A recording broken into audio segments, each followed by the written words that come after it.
જ્યારે પણ મન થાય લારીવાળી ચાટ ખાવાનું તો ઘરે જ બનાવો એકદમ ચટાકેદાર ચણા ચાટ. આજે હું તમારી સાથે શેર કરીશ એકદમ ચટપટી દેશી ચણા ચાટ, એવી જ કે જે તમે માર્કેટમાં ખાવ છો તેવી એકદમ જબરજસ્ત ચટપટી ચણા ચાટ ફટાફટ બનાવીને રેડી કરી લેશો તેવી રીત અને ટ્રીક બતાવીશ કે મિનિટોમાં ચણા ચાટ રેડી કરી લેશો.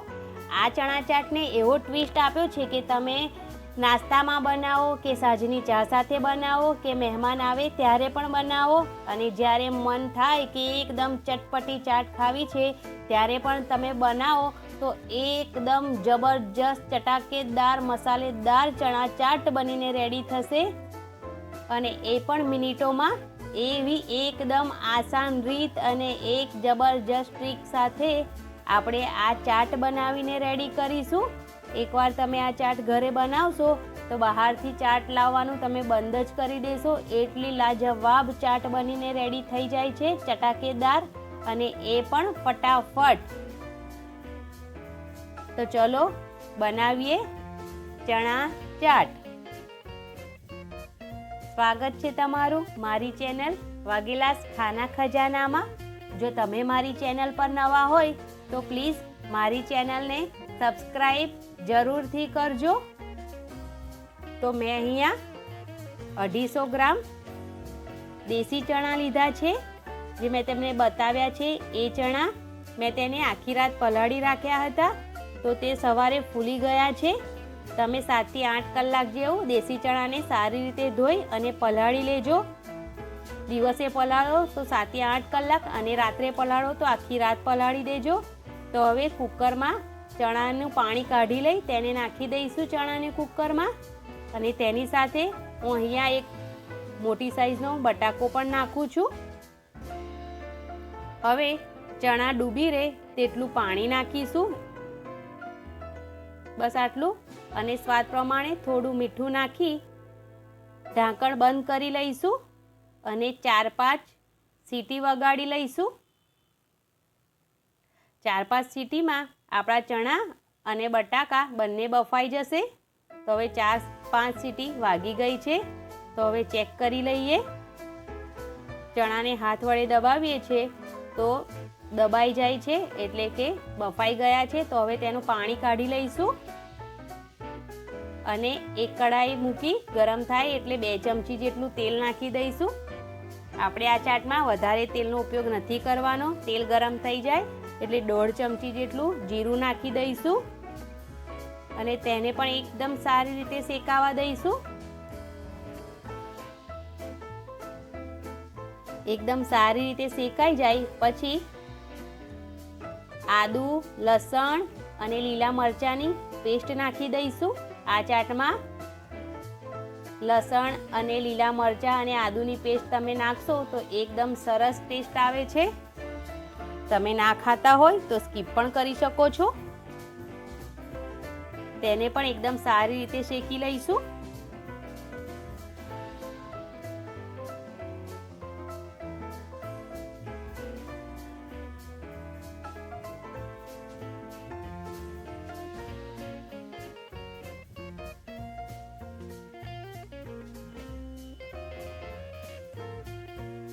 તો હવે શેકાઈ ગયો છે મસાલો, તો તેની અંદર 1 વાટકી નાની કટ કરેલી ડુંગળી નાખી દઈશું અને તેને પણ એકદમ સારી રીતે શેકી લઈશું. જ્યાં સુધી ડુંગળી શેકાય છે ત્યાં સુધી આપણે એક મસાલો તૈયાર કરી લઈશું. તો તેની માટે મેં અહીંયા એક બાઉલ લીધું છે અને તેની અંદર મેં અહીંયા કાશ્મીરી લાલ મરચું નાખ્યું છે 2 ચમચી, જેથી ચણા ચાટનો કલર લાલ આવે. 1.5 ચમચી ધાણા જીરું પાવડર, 1/2 ચમચી હળદર પાવડર, 1/2 ચમચી ગરમ મસાલો,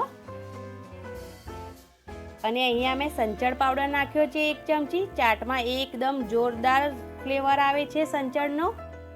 તો બસ હવે થોડું પાણી નાખી આ બધા મસાલાને મિક્સ કરી લઈશું અને એક પેસ્ટ બનાવી લઈશું, જેથી જ્યારે આપણે આ પેસ્ટ કઢાઈમાં નાખીએ ત્યારે બધા મસાલા બળી ના જાય.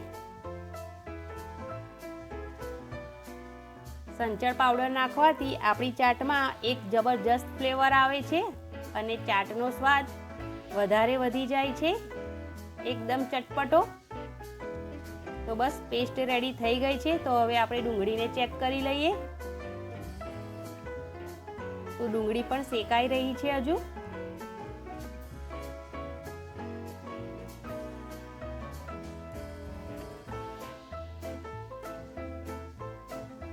તો હવે ડુંગળી પણ એકદમ સારી રીતે શેકાઈ ગઈ છે. તો તૈયાર કરેલી પેસ્ટ આપણે કઢાઈમાં નાખી દઈશું, હલાવીને એકદમ સારી રીતે. હવે એકદમ સારી રીતે મિક્સ કરી લઈશું તેને,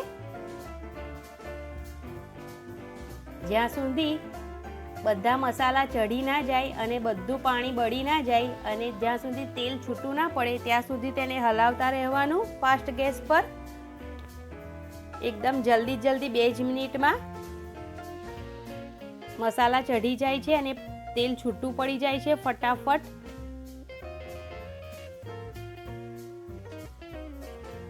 તો તેલ છૂટું પડી ગયું છે અને મસાલા પણ એકદમ સારી રીતે ચઢી ગયા છે.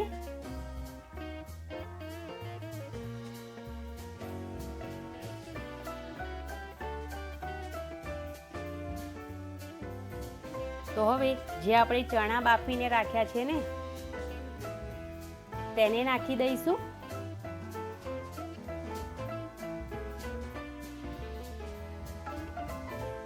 મેં અહીંયા 250 ગ્રામ ચણા લીધા છે. તો તે બધા ચણા હું નાખી દઈશ. હવે એકદમ સારી રીતે મિક્સ કરી લઈશું બધા ચણાને. 2-3 મિનિટ જેવું શેકાવા દઈશું, જેથી બધો જ મસાલો ચણામાં આવી જાય.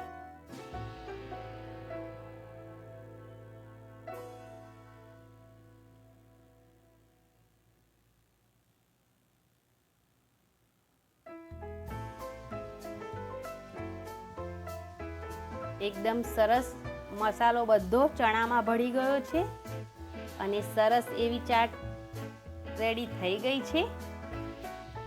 તમે આ ચાટ એવી રીતે પણ ખાઈ શકો છો, રોટલી, પરાઠા કે પૂરી સાથે. એવી 2 પ્રકારની ચાટ આપણે બનાવી છે, અથવા તો ચાટ રીતે પણ ખાઈ શકો છો. તો હવે મેં અહીંયા જે બટાકો બાફીને લીધો હતો તેના નાના ટુકડા કરી તેને પણ નાખી દીધો છે. અહીંયા ગેસની ફ્લેમ એકદમ ધીમી છે, મીડિયમ. તો બટાકાને પણ મિક્સ કરી લઈશું એકદમ સારી રીતે.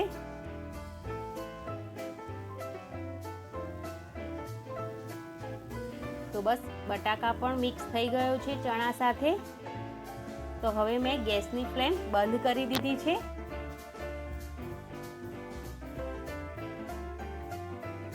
હવે આપણે થોડી કાચી ડુંગળી નાખી દઈશું, એકદમ નાની કટ કરેલી. તેની સાથે એક ટામેટું કટ કરીને નાખ્યું છે મેં. તેનો બિયાવાળો ભાગ મેં કાઢી લીધો હતો. અને હવે કાચી કેરી આવી ગઈ છે, તો મેં અહીંયા કાચી કેરી પણ નાખી દીધી છે.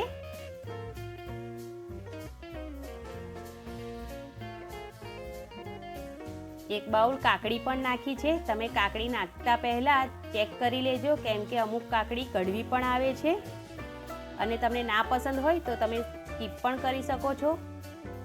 અને 2 લીલા મરચાં તીખા નાખ્યા છે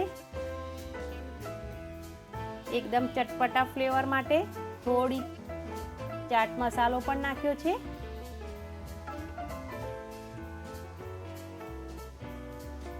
અને ધાણા નાખી દીધા છે એક નાની વાટકી. લીંબુનો રસ નાખ્યો છે અડધી વાટકી જેટલો, એકદમ નાની, 1.5-2 ચમચી જેટલો જ. તો બસ આ બધી વસ્તુને એકદમ સારી રીતે મિક્સ કરી લઈશું. આપણે મીઠું નથી નાખ્યું, કેમ કે આપણે સંચર પાવડર પણ નાખ્યો છે અને ચાટ મસાલામાં પણ મીઠું હોય છે, જેથી તમને એવું લાગે તો થોડો ટેસ્ટ કરી અને તમે મીઠું નાખી શકો છો. તો બસ એકદમ સારી રીતે મિક્સ કરી લઈશું. એકદમ ચટપટી એવી ચણા ચાટ રેડી થઈ ગઈ છે. આપણે તેની અંદર કાચી કેરી પણ નાખી છે, જેથી સ્વાદ ડબલ થઈ જાય છે. તો દેખાવે ખૂબ જ સુંદર અને ખાવામાં એકદમ ચટાકેદાર ચણા ચાટ રેડી થઈ ગઈ છે. તો આપણે તેને એક થાળીમાં કાઢી લઈશું. હવે એકવાર તમે ઘરે જરૂરથી બનાવીને ટ્રાય કરજો. બહાર કરતાં પણ વધારે સરસ ચાટ બનીને રેડી થાય છે. મેં અહીંયા થોડી સેવ નાખી દીધી છે.